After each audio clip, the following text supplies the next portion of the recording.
was happy that President Trump had won thanks to the possibility of more exciting content. And Chait answered honestly. So according to the Post, listen to the way the Huffington Post reports this. There's a woman named Traister, Rebecca Traister, who's a writer at large there. Traister went first and gave the right answer, which is no, said one employee. I didn't realize that there was a right answer to how do you feel about things. She said there isn't a single molecule of her that is happy Trump won and that we'll all face repercussions for generations. Chait, however, answered the question with an affirmative 100%. According to the staffer, Chait said with a laugh, maybe that makes me a sociopath. Some of the employees in attendance said the group was stunned by Chait's response. Others were less surprised to hear the sentiment come from a self-described disenfranchised white man. So this is how the left responds to its own when they say something mildly positive about President Trump. Not even that they love President Trump, want President Trump to remain president, but just he's entertaining. Right? The level of horror in the Huffington Post article is telling. And of course, Jonathan Chait then got dragged on social media, requiring him to respond to the Huffington Post, in which he said that his comments were, quote, intended for an audience which I assume was familiar with my work and the obvious seriousness with which I take politics in general and Trump in particular. I was commenting in an ironic and self-deprecating fashion about the way in which I can professionally disassociate myself from the events I am commenting on. But that didn't stop folks on the left from losing it. Jeet here over at The Atlantic said the disappointing thing here is that Chait, as I thought when I saw the headline, isn't an accelerationist, meaning there are some people on the left who are happy that Trump was elected because they think that it's going to precipitate a vast move to the left, but that's not what Chait was saying. Andy Zeisler, who's another lefty blue check mark, said, LOL, I'm such a sociopath, actual sociopath. And then, of course, you have folks like Oliver Willis at Media Matters, who is a complete dolt, saying, how white male of him. So the left is now eating its own. And then you wonder why so many people don't want to take part in social media. You wonder why it is that so many people are running screaming from companies like Facebook and Twitter, and why Facebook and Twitter, in an attempt to stem that tide, have decided to crack down on conversations.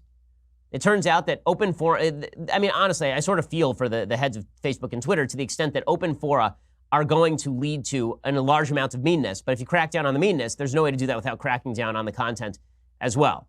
So it's no wonder that the stock is dropping for a lot of those companies, even as the economy booms. Okay, in just a second, I want to talk about some of the bigger developments of the day with regard to President Trump. First, let's talk about something nice. We just talked about some terrible, terrible things, how people are mean to each other, how your life is miserable because you spend too much time on social media and following politics. Well, if you want to make your life better, seriously, one of the best ways you can do this, I have been told, is a puppy. My sister has one. Like, seriously, everyone at the office, a lot of dog people here at the office. We have an official dog that is the mascot of the Daily Wire here at the office. People even send me pictures of their dogs drinking from our leftist tears hot or cold tumbler. Well, if you're looking for a lifelong companion, then you ought to go over to Puppy Spot because it is the best place to find the perfect puppy. It's a trusted service for connecting the nation's top breeders to caring, responsible individuals and families. Because a puppy joining at home shouldn't feel too big to handle. It shouldn't be full of mystery or compromise. Puppy Spot offers you all sorts of great services. Their 200-plus dog-loving team members ensure that only the highest level of licensed breeders enter their exclusive breeder community. You can view thousands of puppies,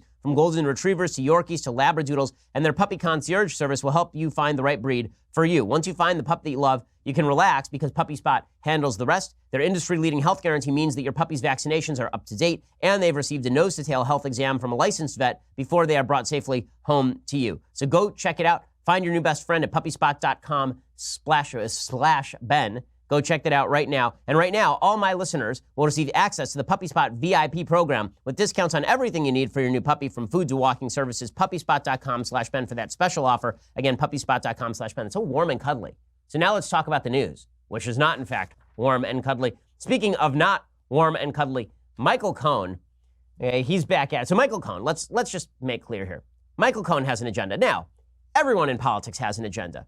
Rudy Giuliani, the president's lawyer, has an agenda. Michael Cohen, the president's former lawyer, has an agenda. President Trump has an agenda. Everybody's got an agenda. Agenda, everybody's got an agenda. Well, Michael Cohen is now coming out and saying that he's got the goods on President Trump.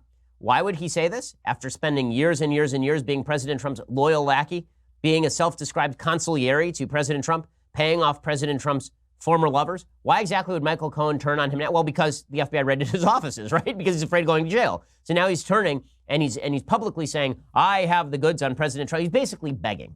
Michael Cohen is basically begging at this point Robert Mueller to cut him some sort of deal so he can avoid prison time, and in return, he will flip on President Trump. That's what he is doing very publicly. This really isn't conjecture at this point. And the latest evidence of this is that Michael Cohen has now come out and he has said that President Trump knew in advance of the 2016 Trump Tower meeting between Donald Trump Jr. and Russian lawyer Natalia Veselnitskaya, who was involved with the government and who it had been promised would have the goods on Hillary Clinton. According to CNN, Michael Cohen, President Trump's former personal attorney, claims that then-candidate Trump knew in advance about the June 2016 meeting in Trump Tower in which Russians were expected to offer his campaign dirt on Hillary Clinton. Sources with knowledge tell CNN. Those sources with knowledge, their names might rhyme with Schmeichel Moen. Okay, Cohen is willing to make that assertion to special counsel Robert Mueller, the sources said. The sources, their names might rhyme with Schmeichel Glowen. Okay, Cohen's claim would contradict repeated denials by Donald Trump Jr., their lawyers, and other administration officials who have said the president knew nothing about the Trump Tower meeting until he was approached about it by the New York Times in July 2017. Now, here is the timeline, if you've forgotten all about the timeline. The timeline was that in June 2016, there was a meeting between Donald Trump Jr. and some members of the Trump campaign and Natalia Veselnitskaya, all about supposedly bringing dirt to the attention of the Trump campaign from the Russian government that wanted to help Trump get elected, right? This was the biggest smoking gun that the left had. And there's no evidence that Donald Trump knew about it at all. Donald Trump later fibbed when he said that he didn't help Donald Trump Jr. write a statement talking about what exactly happened in that meeting. Then Donald Trump Jr. went on Twitter and released all of his emails, which were pretty damning. And that's basically where things stood. And Trump's claim, his defense here, was, I didn't know anything about this meeting. Well, now Michael Cohen has blown all of this sky high, supposedly. So here's what Cohen alleges. Cohen alleges that he was present along with several others when President Trump was informed of the Russians' offer by Trump Jr. By Cohen's account, Trump approved going ahead with the meeting with the Russians, according to sources who may or may not be Michael Cohen. To be clear, these sources, who may or may not be Michael Cohen, said Cohen does not have evidence, such as audio recordings, to corroborate his claim, but he is willing to attest to his account. Okay, now, if Michael Cohen is willing to testify in court about this, this means that someone is committing perjury. Either Michael Cohen is committing perjury or Donald Trump Jr., who testified under oath in front of Congress, I believe, is committing perjury. Cohen privately testified last year to 2 congressional committees, but he said nothing about this at the time. A source familiar with Cohen's House testimony said he did not testify that Trump had advanced knowledge. That source may or may not be Schmeichel Moen. Cohen's claims were not mentioned in separate reports issued by Republicans or Democrats on the House Intelligence Committee. One of Cohen's attorneys, Lanny Davis, declined to comment on the report. Now, all of this prompted President Trump to fire back. It is now open warfare between the president and his former consigliere, Michael Cohen. This is basically turning into the scene from Godfather 2 with Pantaglione. Is that what his name is? I can't ask either of you. Neither of you have seen The Godfather. The 2 people in the room. There's been a serious issue at the office. 2 people in the room, 2 producers in the room, and the makeup gal Jess. 2 people have not seen The Godfather in our offices. It's just terrible. It speaks poorly of the millennial generation. In any case, there's a character in The Godfather 2. I'm going to explain to you. There's a character in Godfather 2, guys. And that character in Godfather 2 is going to flip and testify against the Corleone family after spending years working with the Corleone family. Okay, that's Michael Cohen now. Now he's flipping against, do you get the analogy now? Does it make sense? Okay, now we can move on. So, the question is whether Cohen actually has the goods or not. President Trump is very, very upset about all of this. So the President of the United States says this on Twitter. Arrived back in Washington last night from a very emotional reopening of a major U.S. steel plant in Granite City, Illinois, only to be greeted with the ridiculous news that the highly conflicted Robert Mueller and his gang of 13 angry Democrats obviously cannot find collusion. The only collusion with Russia was with the Democrats. So now they are looking at my tweets, along with 53 million other people. The rigged witch hunt continues. How stupid and unfair to our country. And so the fake news doesn't waste my time with dumb questions. No, I did not know of my meeting with the son, Don Jr. Sounds to me like someone is trying to make up stories in order to get himself out of an unrelated jam. Taxi cabs, maybe. He even retained Bill and Crooked Hillary's lawyer. Gee, I wonder if they helped make him the choice. Helped him make the choice. Okay, so Donald Trump is now accusing Michael Cohen of basically being run by Bill and Crooked Hillary's lawyer, which is weird. Listen, do I think that Michael Cohen is telling the truth? No, I think Michael Cohen is a serial liar. I think Michael Cohen is also an idiot. Right? I think a lot of things about Michael Cohen. I think he's a liar. I think he's an idiot. I think Donald Trump hired him, which doesn't speak highly of his hiring abilities, and then worked with him for years. But is there any reason for me to believe that after 2 years of saying that nothing happened, Michael Cohen, as soon as he is threatened with legal repercussions, suddenly flips and says, oh yeah, Trump knew all about that Trump Tower meeting? Is there any reason for me to believe Michael Cohen? No. Now, is there a lot of reason for me to believe Donald Trump on this particular score? Not really, but I'm actually going to have to see some evidence before I believe the allegation that Donald Trump knew about the meeting. Maybe he knew about the meeting, maybe he didn't. But I'm not exactly going to sit around listening to Michael Cohen. The media are, though. The media are just ecstatic about this. They think, finally, we've got Trump. It is so wild watching the media think they have Trump at every turn. We finally have Trump. And then it's like watching a fat kid with a greased pig. I mean, they're chasing him, and then there's the greased pig, and they finally have him, they fall forward, and boom, right in the mud. And then they get up, and they chase the greased pig around a little bit more, and then boom, right in the mud. And by the end, the only person covered with mud is the fat kid, in this case, the media, and the greased pig just keeps escaping. Yeah, if you think that Michael Cohen is going to be the club with which you beat Donald Trump, this is the funny thing, right? All of the clubs the media have used to beat Donald Trump are, at the very least, as bad people as Donald Trump. Okay, Stormy Daniels is not exactly a paragon of moral virtue. And that was the club that they decided they were going to use to beat Donald Trump with. Was the porn star who had a one-night stand with a guy who was married and has sex on film for a living, and then took $130,000 from that guy, and now is supposed to be the great Democratic hero. And now they're going to go to Michael Cohen, who until 5 minutes ago was the worst person in the world, according to Democrats, but now he's a truth-telling hero. He's the whistleblower. He's the insider. He's going to get Trump. Yeah, good luck with that. Good luck with that. Okay, maybe it turns out that Trump knew about the meeting at Trump Tower. Maybe not. But I am not really going to believe Michael Cohen's word. I just don't buy it. Okay, so in just a second, I'm going to show you that the Trump team does not buy it either. And so we basically have what we call the liar's paradox, which I will explain in just a second. But first, let me talk about one of our brand new advertisers, 23andMe. So this is really a lot of fun. So 23andMe is a leader in the direct-to-consumer DNA testing field. It's named for the 23 pairs of chromosomes that make up your DNA. With the 23andMe Health and Ancestry service, you can learn more about your ancestry, traits, and health. It's pretty awesome. You actually, you have to be an adult to use it, but you send them basically a saliva sample, and then they send you back all this information on your ancestry and health indicators. They can tell you about how your genetics could influence the amount of caffeine you consume, how it can influence the way you digest dairy, sleep quality, how genetics can affect your weight, all sorts of great stuff. Also, you can discover how your DNA influences your facial features, taste, ability to smell certain odors, other traits. So it basically tells you how much of this is genetic, how much of this is real, and you can actually find out your ancestry. So if we could somehow get Elizabeth Warren to take one of these tests, we could actually find out whether indeed Elizabeth Warren is Native American or has any Native American ancestry whatsoever because of those high cheekbones. I'm sure Donald Trump would pay Elizabeth Warren $1 million to take a 23andMe ancestry service test. You can check it out. You can even see which parts of your ancestry trace to specific groups of individuals, see how you're related to others. It's really a lot of fun. Now through August 9th, take advantage of the summer sale. Save 30%. Order your 23andMe Health and Ancestry Service Kit at 23andme.com/Shapiro. That's 23andme.com/Shapiro. 23andme.com/Shapiro. And again, that summer sale is 30% off when you use that promo code Shapiro and let them know we sent you. It's really a lot of, it's pretty awesome. Go check it out, 23andme. Okay, .com/Shapiro. Go check that out. So, obviously, the Trump team is unhappy with Michael Cohen. Rudy Giuliani, who is President Trump's new lawyer, and who has not demonstrated tremendous credibility on a lot of issues himself, he says that Michael Cohen is a pathological liar. So here's what he has to say about it. Expected something like this from Cohen. He's been lying all week. I mean, he's been lying for years. I mean, there's nobody that I know that knows him that hasn't warned me that if he's back is up against the wall, he'll lie like crazy because he's lied all his life. Okay, so there's a famous logical conundrum in which you go up to a knight. Okay, this is called the knights and knaves problem in logic, and the knights and knaves problem goes something like this: you walk up to a guy on the road, and you say to him, "Are you a knight or are you a knave?" And he says, "I am a knave." Now, is he a knight or is he a knave? You don't know, because if he's a knave, then he would say that he were a knight. And if he's a knight, he can't say that he's a knave, right? A knave being a liar. So if he's a truth teller, he can't say that he's a liar. And if he's a liar, he can't say that he's a liar. So none of them will say that they're a liar. So if he says he's a liar, which is he?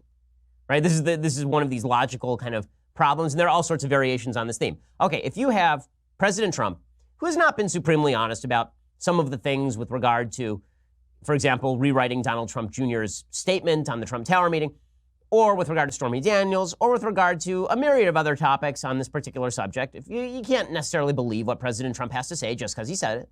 And then you got Michael Cohen, who lies an awful lot and also doesn't know what polls are.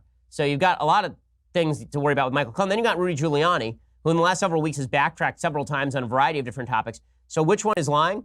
I don't know. I mean, you don't know either. So the only thing I will say is that if Michael Cohen, in fact, were aware that Donald Trump knew about the Trump Tower meeting, the serious question to be asked is why there are no tapes of it. Because obviously the guy was taping everything. The guy had an obsession with tape. He has tapes of himself and Donald Trump chatting about everything under the sun. It's how we now have glorious, glorious audio of the president ordering a Coke from one of his associates. So I find all of this non-credible. It seems like there are a lot of stretches going on in this entire attempt. So another stretch that's going on, according to Michael Schmidt and Maggie Haberman over at the New York Times, quote, for years, President Donald Trump has used Twitter as his go-to public relations weapon, mounting a barrage of attacks on celebrities and then political rivals, even after advisors warned he could be creating legal problems for himself. Those concerns now turn out to be well-founded. The special counsel, Robert Mueller, is scrutinizing tweets and negative statements from the president about Attorney General Jeff Sessions and former FBI Director James Comey, according to 3 people briefed on the matter. If you have to go through President Trump's Twitter feed for evidence of obstruction of justice, I'm going to say you don't have much, okay? We all saw all of those tweets, and the explanations are just what they always were. Either President Trump is obstructing justice and trying to stymie the Mueller investigation because he's trying to hide something, or the president is just mouthing off about things. The president is just frustrated with Mueller, and he was frustrated with Comey. End of story. Which one of those do you think is more likely? That the president is really obstructing justice, that he has something deep and dark to hide, or that the president of the United States says a lot of stuff on Twitter? Now, as I've said, my belief on this is very clear. The president says a lot of stuff on Twitter, and if your best evidence is going to be stuff that he says to 50 million people on Twitter, then he's really bad at collusion, right? He's really bad at collusion and obstruction. Like, I don't buy any of this, and I find it difficult to believe that this is what's going to take down President Trump is going to be Twitter. Now, they are also saying that federal investigators in Manhattan have asked to interview Alan Weisselberg, who's the chief financial officer of the Trump Organization, as part of their investigation into Michael Cohen. Now, what's really fascinating about the kind of Michael Cohen and Robert Mueller of all of this is that while everybody is focused on the Mueller investigation, it really is going to be the Cohen stuff that is going to be more damaging to President Trump if there is anything that damages President Trump. But it's so funny. Everybody is so polarized now that when you say things like, why don't we just wait for the evidence to come out? People immediately jump to, well, you must be a shill for President Trump, or you must be a shill for Robert Mueller. It's weird. When Mueller comes out with indictments, and I say, okay, well, there's some good stuff, and I'm waiting to see more evidence on President Trump, then people say, why don't you just go along with Mueller? Why don't you just believe that collusion happened and that obstruction happened? And I'm like, well, I'm waiting for the evidence. And when Trump says that that this is all a witch hunt, that there's nothing there, I say, well, listen, I'll just wait for the evidence. And then people on the right say, how dare you wait for the evidence? How dare you? You know why? Because I'm a lawyer and also a rational human, and you should be too. If you don't have evidence of an allegation, you should wait for the evidence of the allegation to amount to something before you jump to the conclusion. And the fact that everybody is willing to jump to conclusions without waiting for the evidence is more than slightly troubling to me. Okay, meanwhile, the Republicans are signaling to their own base a lot. Now, Jim Jordan, a guy who I really like, Representative Jim Jordan from Ohio, a strong Freedom Caucus member, a very, very conservative member of Congress, he is running for Speaker of the House. And I think that he would make a very good Speaker of the House or a House Minority Leader if, God forbid, the Democrats win back Congress in 2018, because he is quite strong, he is quite militant, he is willing to go up against the Democrats with everything at his disposal. He's more of a blunt instrument than Paul Ryan in terms of taking on the left. And I like that about Jim Jordan. He's not somebody who's going to pull his punches. So I'm very much in support of the idea that Jim Jordan is going to run for Speaker of the House. He said that he's sending a letter to his colleagues as we speak. That said, I think that the sort of signaling that is going on from the right wing of the Republican caucus with regard to, for example, Rod Rosenstein, as I said yesterday, I think is a mistake. The attempt to impeach Rod Rosenstein is counterproductive, and it signals to the country that you're trying to cover up something from President Trump. That's what it actually signals. There's what you think it signals to your base, which is Rosenstein and the deep state are out to get Trump. Let's fire Rosenstein. And then there's what it signals to the rest of the country, which is Congress is a lackey of the president and they're doing his dirty work for him. Because guess what? If Trump wanted to fire Rod Rosenstein, he has every capacity to do so right now. He doesn't have to wait to do it. He can also declassify all the materials that the Republicans in Congress want Rod Rosenstein to release. I think that, Paul Ryan has this right. He says he doesn't support Rosenstein's impeachment. Frankly, I don't either. I don't think that it's a good idea. I think it's politically stupid to move for the impeachment of Rod Rosenstein. I understand why some of the leaders in the House are doing it. I think they're doing it because they want to show that they are very much in support of President Trump and that they're standing up to the deep state and that they're going to be a lot of rah-rah cheerleaders on the conservative side of the aisle who are happy because fight, MAGA, MAGA. But I don't think it's smart politically I have to agree with Speaker of the House Ryan on this. Here's what he had to say. This clip 3. It is appropriate that we conduct oversight of the executive branch and that we get full compliance with the executive branch on what are very legitimate document requests. Do I support impeachment of Rod Rosenstein? No, I do not. Okay, and here's something for Republicans to remember. If you set the precedent that somebody ought to be impeached over not being completely transparent with oversight committees in Congress, wait till the Democrats have control of Congress. Okay, wait till they're subpoenaing documents from members of the Trump administration. Wait until they call Trump before them for testimony. Wait until all that happens, and then launch impeachment on the back of this kind of stuff. It's not particularly smart. Okay. In a second, we're going to get to the mailbag, which everybody loves. Everybody loves the mailbag, right? The mailbag's awesome. But in order for you to ask questions in the mailbag, you're actually going to have to subscribe and give us money. So go check it out right now. DailyWire.com, $9.99 a month gets you a subscription. You get to ask me questions in the mailbag. You get first pick of the VIP tickets when we have events like we have coming up in August in Dallas and Phoenix. Almost sold out. Go check those out right now. Also, if you spend $99 a year, which is cheaper than $10 a month if you know your math, then you get this. The Leftist Tears hot or cold tumbler, refilling every morning, refilling again every evening, refilling on a continuous basis.